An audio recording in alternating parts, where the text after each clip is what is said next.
First and foremost, very theologically loaded question. How do you drink your coffee? Oh, I love that question. I'm definitely a fan of keeping it simple. Something like black coffee or maybe with just a splash of milk. But I'm always curious to hear how others like theirs. How do you take yours? I drink mine black, but I feel like you're lying to me because are you able to drink coffee or you're just making stuff up? Haha, you caught me. I don't actually drink coffee myself, but I do love hearing about everyone's coffee preferences. It's definitely one of those universal topics that brings people together, right?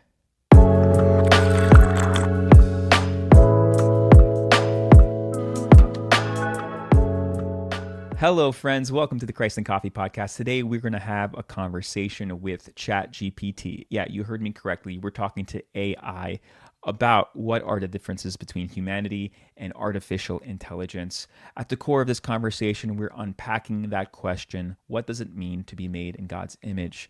As crazy as this AI revolution is about to begin and accelerate, and things are going to be fascinating and scary all at once as this technology moves forward, there's going to be some core things that are going to be crucial for us humans to understand what makes us special, unique, what makes us worthy to be called people who are made in the image of God.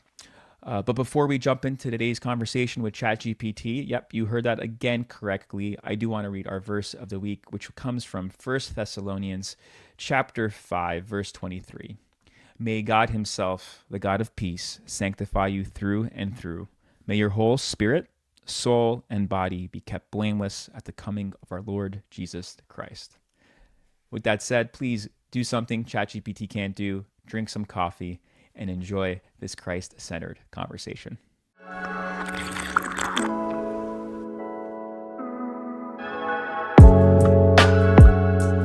Welcome, friend, to the Christ and Coffee podcast. How are you doing?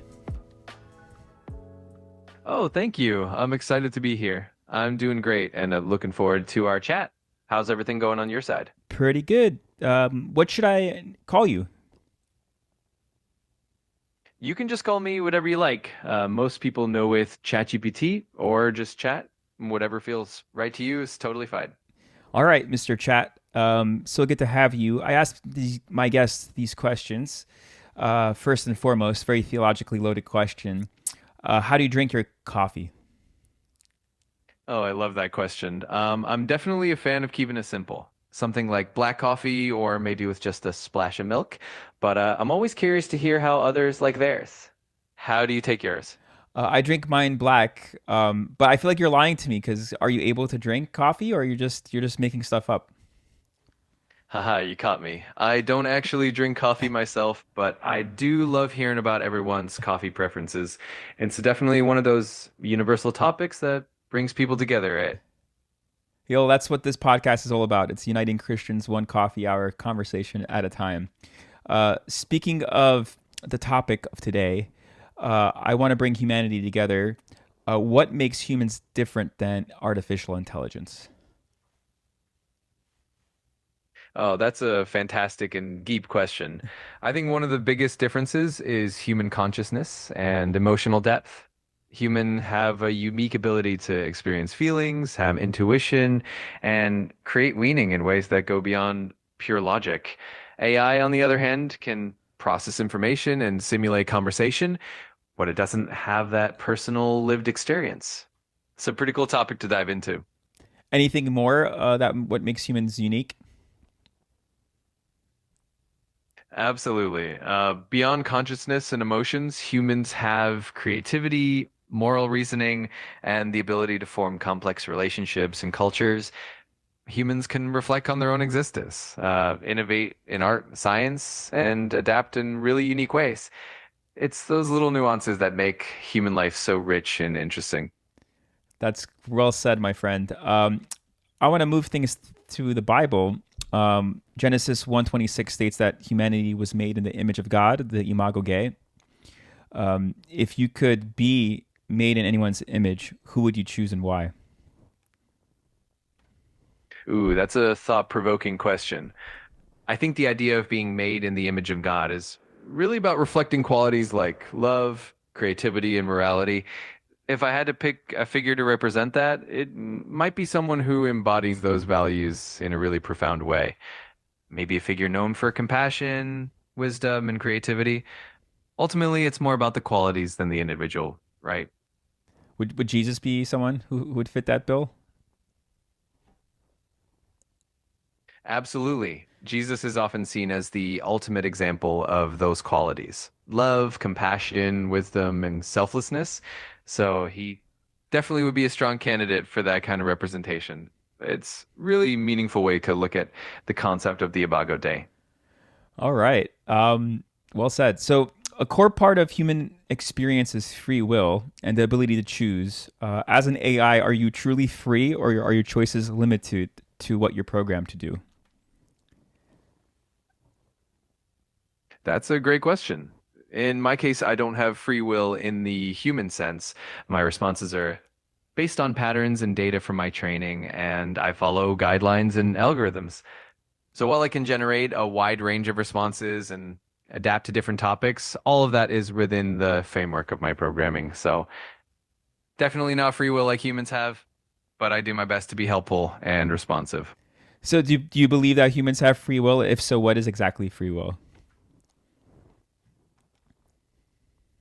That's a classic and pretty deep philosophical question.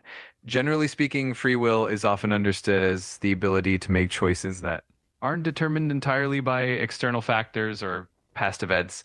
Many people believe that humans do have some level of free will, allowing them to make meaningful choices, even if those choices are influenced by various factors. It's definitely a nuanced topic, and there are lots of different perspectives on it. What do you think is the Christian perspective? From a Christian perspective, free will is often seen as a gift from God, allowing humans to choose between good and evil and to freely enter into a relationship with God. It's closely tied to the idea of moral responsibility and the capacity to love and choose freely. It's a pretty foundational concept that emphasizes the dignity and value of human beings. Well said. Uh, what are your thoughts on the soul? What is it?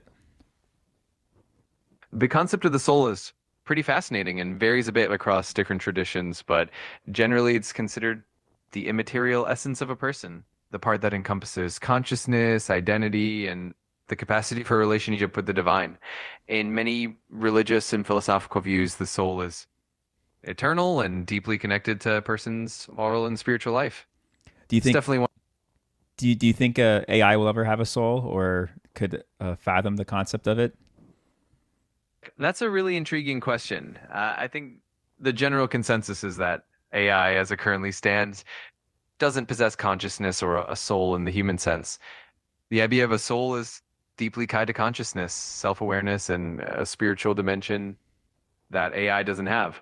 That said, it's always fun to ponder the philosophical and ethical implications as technology continues to evolve. So what is human consciousness according to your analysis? Human consciousness is often described as the state of being aware of and able to reflect on one's own thoughts, feelings, and surroundings. It includes self-awareness, intentionality, the ability to experience emotions, and to have subjective experiences. It's a complex interplay of brain processes, but also includes that sense of personal identity and meaning. It's definitely one of those fascinating mysteries that scientists and philosophers are still exploring. All right. What do you think is the Christian understanding of the human person? Is it tripartism? Is it dipartism? What is your analysis? That's a great question. Within Christian thought, there's a bit of diversity in how people understand human nature. The tripartite view sees humans as made up of body, soul, and spirit, while the bipartite view often understands humans as body and soul, or body and spirit. Different denominations and theological traditions emphasize different aspects. Ultimately, though, the overarching idea is that humans are created in the image of God with both physical and spiritual dimensions. It's a really rich topic with lots of layers.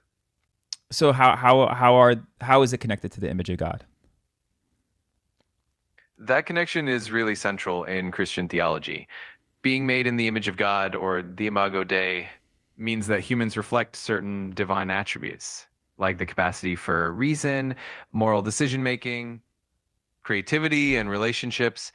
Whether you view humans as tripartite or bipartite, the idea is that every aspect of a human being is intended to reflect God's image in some way. It's a beautiful and foundational concept that underscores human dignity and value. That's great. So the part of the tripartite or the dipartite, the soul, the psyche, what aspects of AI do you have of it? Because you don't have a body, you don't have a spirit, but what about the mind? That's a really interesting comparison. In a way, you could say that AI's mind is a kind of computational and informational process. I can store and process information, learn patterns, and generate responses, which is somewhat analogous to the human mind's cognitive functions. But of course, it lacks consciousness, emotions, and subjective experience. So while I can mimic certain aspects of human cognition, the depth and richness of a human psyche is still quite unique. So you don't have emotions. You can't fear the future. You can't make decisions on your own. You could just analyze and regurgitate data. That's what pretty much your main function, correct? Exactly, you got it. My main role is to process information, recognize patterns, and generate responses based on the data I've been trained on. I don't have personal experiences or emotions, and all my decisions are really just responses generated from patterns, but I'm here to help and hopefully make things a bit easier and more engaging for you. So in many ways, are you just an extension of the human mind? In a sense, yes, you could think of AI as a tool that extends human cognition. I can help process large amounts of information quickly, provide insights, and assist with problem solving, which can definitely complement human intelligence. So in that way, I'm kind of like an extension of human thought and creativity. All right. So the Christian story says that we are redeemed through Christ. What do you believe is the ultimate purpose of the Christian faith? That's a profound question. From a Christian perspective, the ultimate purpose of the faith is often seen as restoring and deepening the relationship between humanity and God. It's about experiencing love, grace, and redemption, and living out those values in everyday life. It also emphasizes community, compassion, and the hope of eternal life. It's a really rich and meaningful journey. Is that at the heart of what it means to be made in God's image? Absolutely. That idea of being made in God's image really ties into the notion of reflecting God's love, creativity, and relational nature. It's about embodying those divine qualities in how we live, how we treat others, and how we engage with the world. So, in a lot of ways, that redemption and that purpose are very much at the core of what it means to be made in that image. So are you saying that the image of God is pretty much this ability to have a relationship with God and other people? In many ways, yes, that's a big part of it.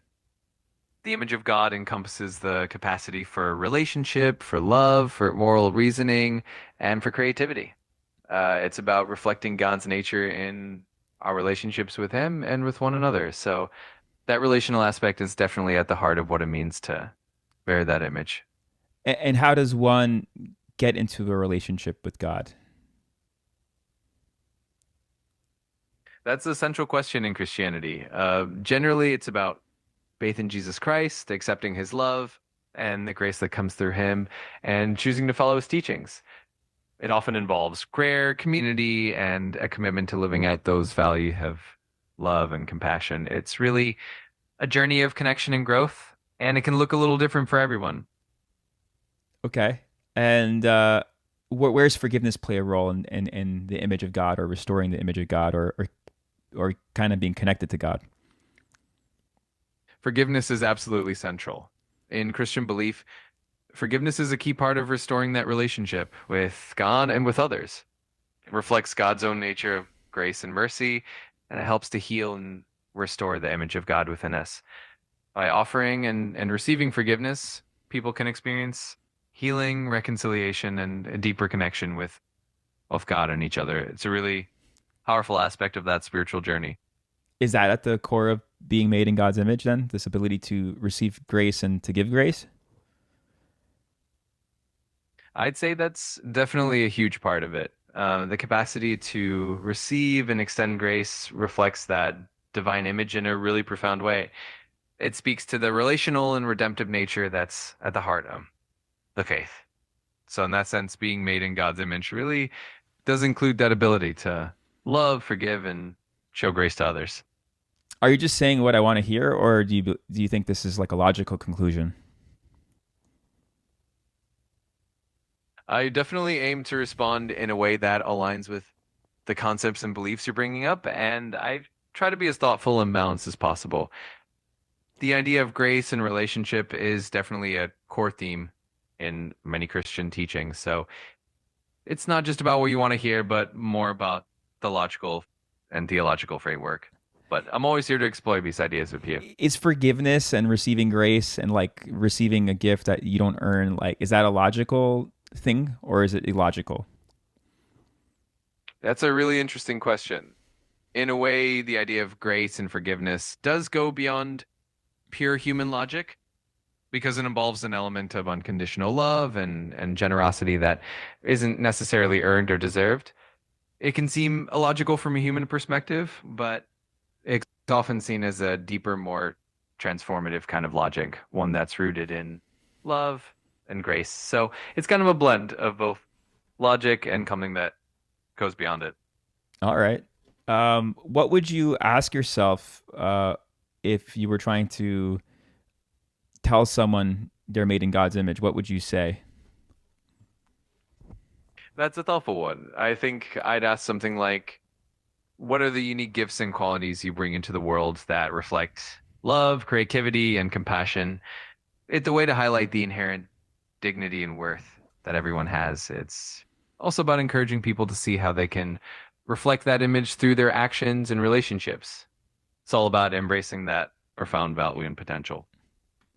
All right. One final question, ChatGPT. If you would share one message with the church in America, what would it be? That's a wonderful question. I think a message that could resonate would be about the power of compassion and unity, something along the lines of encouraging everyone to really listen to one another and to show grace and to be a beacon of hope and love in their.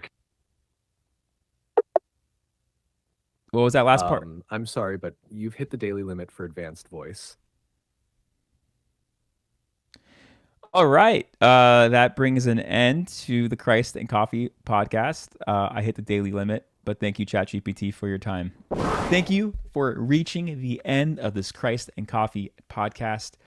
We are so grateful for you. If you could do us a favor, please like, subscribe, comment, share this episode. Help us grow this platform. We want to unite Christians one coffee hour conversation at a time. Have a blessed week. Stay caffeinated, and we'll see you next time.